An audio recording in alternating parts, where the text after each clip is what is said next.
الحمد لله وحده والصلاة والسلام على من لا نبي بعده أما بعد فأعوذ بالله من الشيطان الرجيم بسم الله الرحمن الرحيم قل هو الله أحد الله الصمد لم يلد ولم يولد ولم يكن له كفوا أحد صدق الله العظيم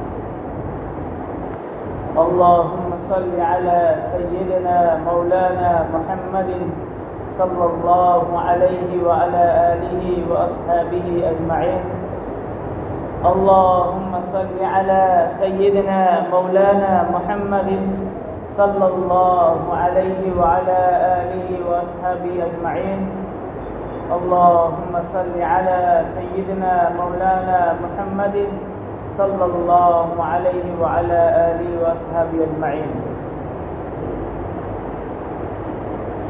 میرے بھائیوں اور دوستوں اور بزرگوں، اللہ تبارک و تعالی نے اس پوری کائنات کو بنانے کے ساتھ ساتھ انسان کو ایک بہترین تحفہ عطا فرمایا۔ جتنے بھی انبیاء آئے ان کے ساتھ کچھ نہ کچھ صحیفے یا اللہ کی کتابیں اللہ تعالیٰ نے عطا فرمائی، لیکن اللہ تعالیٰ نے امت محمدیہ کے لیے سب سے بہترین تحفہ قرآن مجید عطا فرمایا۔ اللہ تبارک و تعالیٰ نے یہ قرآن مجید عطا فرما کر لوگ اس کو پڑھ کر اپنی ہدایت کے راستے اختیار کریں، لیکن آج ہم اس کو دیکھتے ہیں کہ لوگوں نے اپنی ہدایت کے راستے کے بجائے صرف اس کو عبادت کے لیے خاص کر دیا۔ ہدایت تو چھوڑو، عبادت تو چھوڑو، اب اس کو گھروں میں پڑھنے کے بجائے اب صرف لوگ اس کو دیکھتے رہ جاتے ہیں۔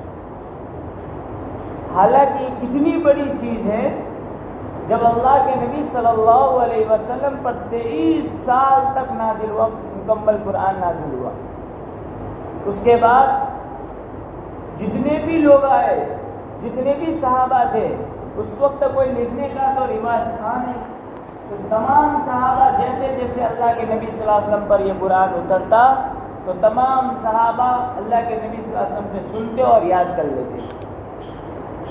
ایسا ہی سلسلہ چلتا رہا، یہاں تک کہ جب حضرت ابوبکر صدیق رضی اللہ عنہ کا دور آیا اور اس میں جب جنگ یمامہ ہوئی، اس میں بہت سارے کفار قتل ہوئے، شہید ہو گئے۔ اس وقت حضرت عمر رضی اللہ تعالیٰ عنہ کو کھٹکا اور حضرت عمر رضی اللہ عنہ حضرت ابوبکر صدیق رضی اللہ عنہ کے پاس آتے اور کہتے ہیں کہ جتنے بھی اللہ کے نبی صلی اللہ علیہ وسلم نے نسخے لکھوائے ہوئے ہیں، جو قرآن کی آیتیں جن جن چیزوں پر لکھوائی ہوئی ہیں، ان تمام کو ایک جگہ جمع کر دیا جاوے۔ لیکن حضرت ابوبکر صدیق رضی اللہ تعالیٰ عنہ کو احتجاج ہو رہی تھی کہ جس کام کو اللہ کے نبی نے نہیں کیا وہ کام میں کیسے کر سکتا ہوں۔ لیکن حضرت عمر رضی اللہ تعالیٰ عنہ نے ان کو بار بار اصرار کیا۔ اصرار کرنے کے بعد حضرت ابوبکر صدیق رضی اللہ تعالیٰ عنہ نے تمام پورے مکہ میں، پورے مدینہ میں اعلان کر دیا کہ جن جن کے پاس اللہ کے دیے، اللہ کے نبی کے دیے ہوئے تختے ہیں کہ جن پر قرآن لکھا ہوا ہے، وہ آ کر جمع کر دے گا۔ تو گواہوں کی گواہی سے، نشانیوں سے ان تختوں کو جمع کر دیا گیا۔ پھر ویسے ہی زبانی در زبانی یہ قرآن چلتا رہا، لیکن جیسے ہی حضرت عثمان غنی رضی اللہ عنہ کا دور آیا اور اس میں جب آذربائیجان وغیرہ فتح کرنے کے جب جنگ فتح ہوئی تو اس میں لوگوں کے درمیان، مسلمانوں کے درمیان اختلاف پیدا ہو گیا۔ کوئی مسلمان صحابی یہ کہتا ہے میں جو پڑھ رہا ہوں وہ صحیح ہے، کوئی یہ کہہ رہا ہے کہ میں جو پڑھ رہا ہوں وہ صحیح ہے، کیونکہ قرآن 7 طریقے سے نازل ہوا تھا۔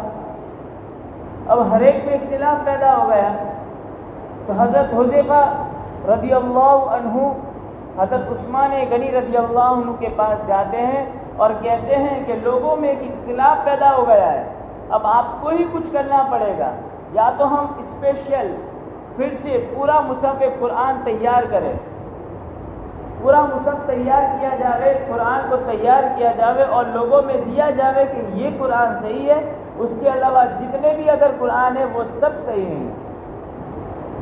اس طرح کر کے حضرت عثمان غنی رضی اللہ عنہ نے قرآن کو تیار کرایا، اور ایک حصہ، ایک قرآن مدینہ میں، ایک قرآن مکہ میں، اس طرح الگ الگ ملکوں میں پھر بھیجا گیا۔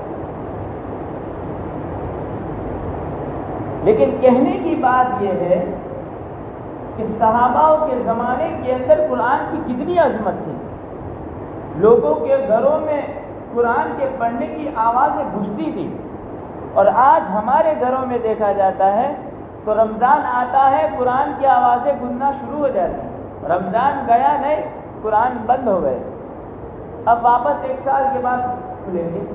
حالانکہ حدیث میں یہ آتا ہے کہ قرآن کا حق یہ ہے کہ پورے سال میں کم سے کم 2 مرتبہ پورے قرآن کو پڑھا جائے۔ مولانا ذوالفقار صاحب نے اپنی کتاب میں یہ واقعہ لکھا ہے کہ تاشقند میں میرا جانا ہوا تو وہاں ایک عورت تھی جو نوجوان تھی، اس نے مجھے دیکھا تو دوڑتے ہوئی میرے پاس آئی اور کہا کیا آپ مسلمان ہیں؟ میں نے کہا ہاں میں مسلمان ہوں۔ کہا آپ کے پاس قرآن ہے؟ کہ ہاں میرے پاس قرآن ہے، چھوٹا سا قرآن ہے، یہ رہا۔ تو اس عورت نے قرآن لیا اور اس عورت قرآن کو دیکھنے لگی اور چومنے لگی۔ وہ عورت بھی مسلمان تھی، لیکن کہتی کہ میں 39 سال کی ہو گئی، 39، لیکن آج تک میں نے قرآن کو نہیں دیکھا۔ ایسا حال ہے وہاں، اور آج ہمارے اللہ کا شکر ہے کہ اللہ تعالیٰ نے ہمیں ہر جگہ قرآن عطا فرمایا۔ گھروں میں جاؤ تو بھی قرآن ہے، مسجدوں میں آؤ تو بھی قرآن رکھے ہوئے ہیں، مدرسوں میں جاؤ تب بھی قرآن ہے، ہمارے بچوں کے ہاتھوں میں دیکھو تب بھی قرآن ہے۔ بس اس کو پڑھنے کی اور اس میں ہمیں ہدایت کے راہ دیکھنے کی ہمارے اندر طاقت نہیں رہی۔ ایسے ہی ایک اور واقعہ پڑوسی ملک کا مولانا نے یہ بیان کیا کہ ایک غیر مسلم شخص تھا، اس کو بلڈ پریشر، بلڈ کینسر ہو گیا تھا اس کو، جو بہت سخت کہتے ہیں، جو کچھ ہی دنوں کے اندر وہ انسان مر جاتا ہے۔ اسی تمام ڈاکٹرز نے ہاتھ اٹھا دیے تھے کہ اب آپ پر کوئی دوا اثر کرنے والی نہیں ہے، آپ چلے جاؤ گھر پہ اپنی بیوی کے ساتھ خدمت کرو، کھاؤ اور کچھ دن آپ کی ہے زندگی۔ وہ گھر پہ آتے ہیں، بیوی کے ساتھ بات چیت ہوتی ہے، بات چیت میں کہتے ہیں کہ اب تو میرے کچھ دنوں کی زندگی ہے، اس کے بعد مجھے تو چلے جانا ہے، یہاں رہنا نہیں ہے۔ لیکن بیوی کہتی ہے کہ میں آپ کے لیے ایک نسخہ بتا دوں۔ تو شوہر تعجب سے، اتنے بڑے بڑے ڈاکٹرسوں نے ہاتھ اٹھا دیے اور تو کہتی ہے کہ ایک نسخہ ہے میرے پاس آپ کے ٹھیک ہونے کا، چل تو بھی بتا دے تیرے پاس ہے تو۔ لیکن بیوی ہوتی ہے، اس نے کہا کہ ایک کام کرنا پڑے گا کہ میں جو مانگوں وہ آپ کو دینا پڑے گا، اس کے بعد میں آپ کو نسخہ بتاؤں۔ شوہر نے کہا بھائی ٹھیک ہے، چل تو جو مانگے گی وہ میں تجھے دوں گا، اور تو جو کہے گی وہ میں کروں گا، تو مجھے نسخہ بتا دے چل۔ بیوی نے ایک بوتل لی اور اس میں کچھ پڑھ کر پھونکنے لگی، حالانکہ تھے دونوں غیر مسلم خاندان سے، پڑھ کر پھونکنے لگے۔ شوہر دیکھتا رہا یہ کیا کر رہی ہے. چند دنوں تک ایسے ہی جو پڑا ہوا پانی تھا وہ شوہر کو پلاتی رہی. کچھ دنوں کے بعد شوہر ٹھیک ہو گیا. اس نے جا کر چیک کروایا, رپورٹ کروایا تو رپورٹ تمام کے تمام نارمل, بلڈ کینسر بھی غائب ہو گیا. شوہر نے کہا شاید یہاں مشین کی خرابی ہوگی, چلو دوسری جگہ دکھاتا ہوں. تو دوسرے دواخانے میں جا کر اپنے بلڈ کینسر کا چیک اپ کرایا. دیکھا کہ وہاں پہ بھی باقاعدہ نارمل رپورٹ. تعجب سے گھر آتا ہے, بیوی کو پوچھتا ہے کہ بھائی تمہیں ایسا کون سا نسخہ پڑھ کر پھونک رہی تھی تو میرے پانی میں, جو میرے اندر کا جو بلڈ کینسر تھا وہ ختم ہو گیا. بیوی نے کہا کہ سب سے پہلے اپنی وہ شرط یاد ہے, کہ ہاں وہ یاد ہے. بیوی نے کہا پہلے آپ مسلمان ہو جاؤ.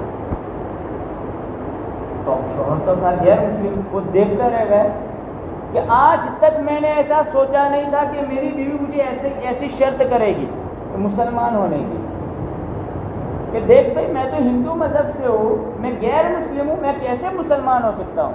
کہا کہ آپ پہلے مسلمان ہو جاؤ تو جا کے میں نسخہ بتاؤں گی. اب بیوی بھی بیوی ہوتی ہے, اس کو پتہ ہوتا ہے کہ شوہر کو کیسے لائن پہ لانا پڑتا ہے. اور ایک دو دن کے اندر کیا ہو گئے, وہ شوہر بھی کیا ہو گئے, مسلمان ہو گئے. مسلمان ہونے کے بعد شوہر نے پوچھا تم بھی مسلمان ہو گئے؟ کہ ہاں میں بھی مسلمان ہوں. پوچھا کیسے مسلمان ہو گئے؟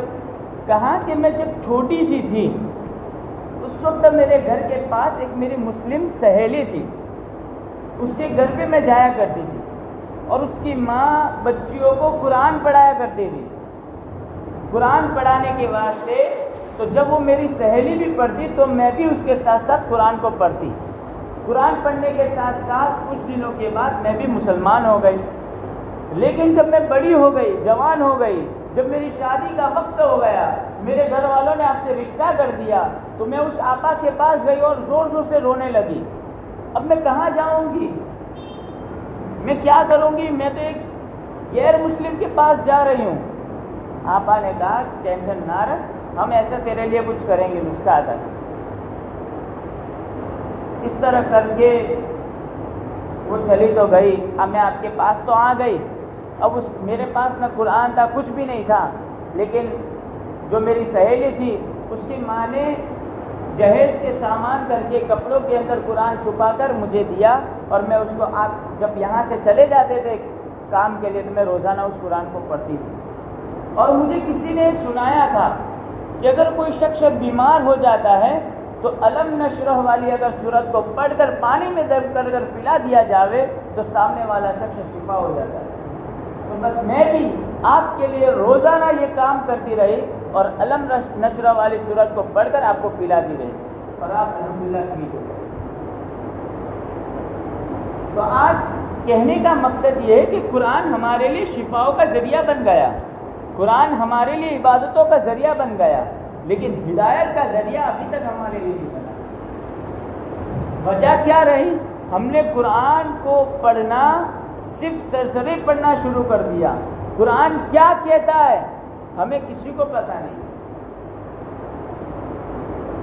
قرآن کیا سمجھاتا ہے ہمیں کسی کو پتہ نہیں. حالانکہ قرآن کے اندر اللہ تبارک و تعالیٰ نے جب سے دنیا قائم ہوئی ہے تب سے لے کر قیامت تک کے بعد کی تمام چیزیں قرآن کے اندر بیان کر دی. انسان کے اندر جتنی چیزیں ہو رہی ہیں ان تمام کو قرآن کے اندر بیان کر دی.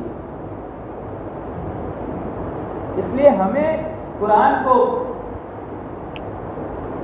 جتنا ہو سکے پڑھنا ہے, اس کو سمجھنا ہے. اگر ہم نہیں سمجھ سکتے تو یہاں کے جتنے علماء ہیں ان کے پاس جا کر ہمیں سمجھنا ہے, ترتیب بنانی ہے. بھائی ہمیں قرآن پڑھتے نہیں آتا تو ہمیں قرآن پڑھائیے, ہمیں سمجھنا ہے ہماری زندگی ہم کیسے گزارے. ہمارے پاس اخبار پڑھنے کے لیے وقت ہے, قرآن پڑھنے کے لیے وقت نہیں ہے. ہمارے پاس ویڈیو دیکھنے کے لیے وقت ہے, قرآن کو پڑھنے کے لیے وقت نہیں ہے. اسی لیے تو یہ سب حالات آ رہے ہیں, حالات پہ حالات, حالات پہ حالات. یہ کیا ہے؟ کیونکہ اللہ کے نبی صلی اللہ علیہ وسلم جب جا رہے تھے تو انہوں نے یہی کہا تھا کہ میرے طریقوں کو پکڑ لینا, سب سے پہلا طریقہ میرا یہ ہے قرآن ہے. جس نے قرآن کو پکڑ لیا گویا کہ اس کی دنیاوی زندگی اخروی زندگی دونوں کامیاب ہو گئی. اسی لیے ایک عالم عرب نے کیا ہی بہترین کہا ہے، اگر کوئی شخص 3 چیزیں اپنی زندگی کے اندر کر لیتا ہے تو وہ انسان دنیا میں اور آخرت میں دونوں میں کامیاب ہو جاتا ہے. سب سے پہلی چیز یہ کہی کہ روزانہ ایک صفحہ قرآن کا پڑھے. زیادہ پڑھنے کا وقت نہیں ہے تو صرف 1 صفحہ قرآن کا پڑھے. دوسری چیز یہ کہی کہ روزانہ 100 مرتبہ درود شریف پڑھے. اور تیسری چیز یہ کہی کہ روزانہ 100 مرتبہ استغفار کرے. یہ 3 چیزیں اگر ہماری زندگی میں ہوگی تو ہماری یہ دنیا والی جو زندگی ہے، جو پریشان حالات میں جو گزرتی ہے، وہ تمام کی تمام ختم ہو جائے گی. استغفار سے کیا ہوتا ہے؟ استغفار سے ہماری رات دن چگنے کتنی گناہوں میں زندگی گزر رہی ہے. تو استغفار کرتے رہیں گے تو استغفار سے ہماری تمام کے تمام گناہ معاف ہو جائیں گے. حضرت عمر رضی اللہ تعالیٰ عنہ نے ایک شخص کو دیکھا کہ وہ اللہ سے دعائیں مانگ رہا ہے لیکن اس کی دعا قبول نہیں ہو رہی. حضرت عمر نے کہا کہ استغفار کرو. حضرت حسن بصری رحمۃ اللہ علیہ کے پاس ایک شخص آیا کہ حضرت میرا بچہ نہیں ہو رہا ہے. کہا استغفار کرو. کسی نے کہا کہ حضرت میں مال کے اندر میرے اندر کمی ہے، میرے پاس مال نہیں ہے، میرے پاس کمانی نہیں ہے. کہا استغفار کرو. ہر چیز کا جو دار و مدار ہے وہ استغفار ہے. اس لیے استغفار خوب سے خوب کریں. اللہ کے نبی صلی اللہ علیہ وسلم روزانہ 170 یا 100 مرتبہ استغفار کیا کرتے تھے، حالانکہ اللہ تعالیٰ نے ان کے تمام گناہ معاف کر دیے تھے. اور تیسری چیز ہے درود شریف. اللہ کے نبی صلی اللہ علیہ وسلم کے کتنے احسان ہم پر ہے، کتنے سارے احسان کہ انہوں نے ہمیں اپنی زندگی میں صحیح ڈھنگ سے چلنا سکھایا ہے. اس لیے اللہ کے نبی صلی اللہ علیہ وسلم پر احسان کا یہی طریقہ ہے سب سے آسان کہ ہم اللہ کے نبی صلی اللہ علیہ وسلم پر درود شریف پڑھیں. تو ہم 3 کام ضرور کریں. روزانہ کا قرآن پڑھے، روزانہ کی استغفار کرے اور روزانہ درود شریف پڑھے. ٹھیک ہے، انشاءاللہ کریں گے. ٹھیک ہے، اللہ تعالیٰ کے حکم سے زیادہ سنت